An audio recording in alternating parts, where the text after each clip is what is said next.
One of the absolute top 10 questions that I'm regularly asked as a chiropractor is it bad for me to crack my own neck or crack my own back?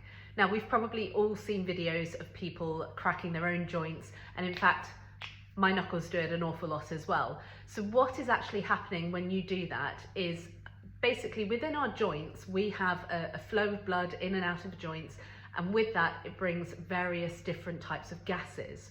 Now, those gases build up within the joint, and then when we put pressure on the joint in the right way, we get a release of those gases, and it's that release of the gas that creates that popping noise. It's a bit like popping the cork on a bottle of champagne. So you pop the cork and that releases all of the pressure within that bottle, and that's where you get that popping noise from.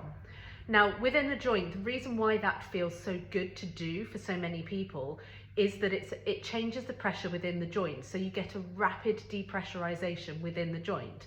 So if you imagine throughout the day, you've got these gases building up within the joint, and then you crack your own neck, you release that pressure, it's gonna feel good, right? A lot of people will say that, and they'll say, it feels much better after I do it, and it feels like quite often I have to do it in order to get that relief. Now, the problem that you'll probably find is that the more that you do it, the more you have to do it.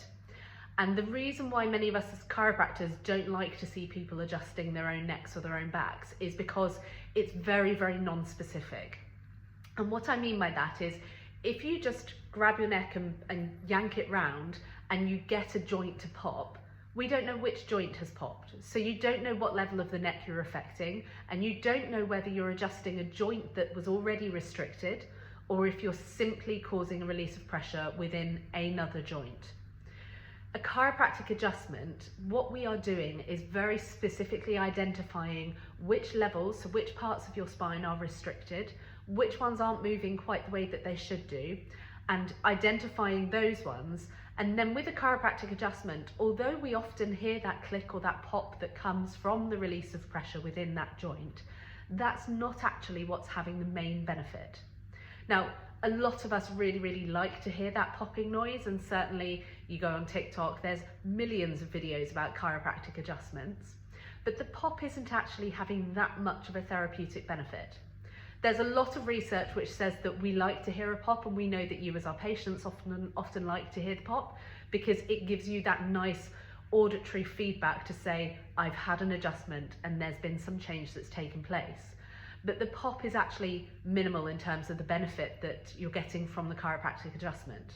So with a chiropractic adjustment, they're called an HVLA adjustment. So that stands for high velocity, low amplitude. So we train over 4 or 5 years to deliver those joints, and they're very, very fast, but very, very shallow adjustments.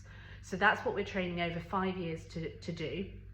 And with a chiropractic adjustment, it's that rapid thrust, that rapid action into the joint that actually has benefit. It's been shown to have an impact on pain levels. It's been shown to have an impact on your mechanoreceptors, which are the nerves in your spine and in around those joints that are sensitive to pressure. And it's also been shown to put a vast amount of kind of sensory information into your spinal cord, which then goes up to your brain. And it's that's having a benefit, as well as delivering a specific adjustment into a joint that's restricted to restore normal movement. So you can see why the pop, although it's a nice kind of visual feedback, it's a nice kind of auditory feedback, the pop in and of itself isn't actually that important. So when we go back to looking at whether you should self-adjust or not, the challenge is that you're going to be adjusting any joints. So you'll be finding that any joint that has got enough pressure that's built up within it will release, and it's not necessarily the right one.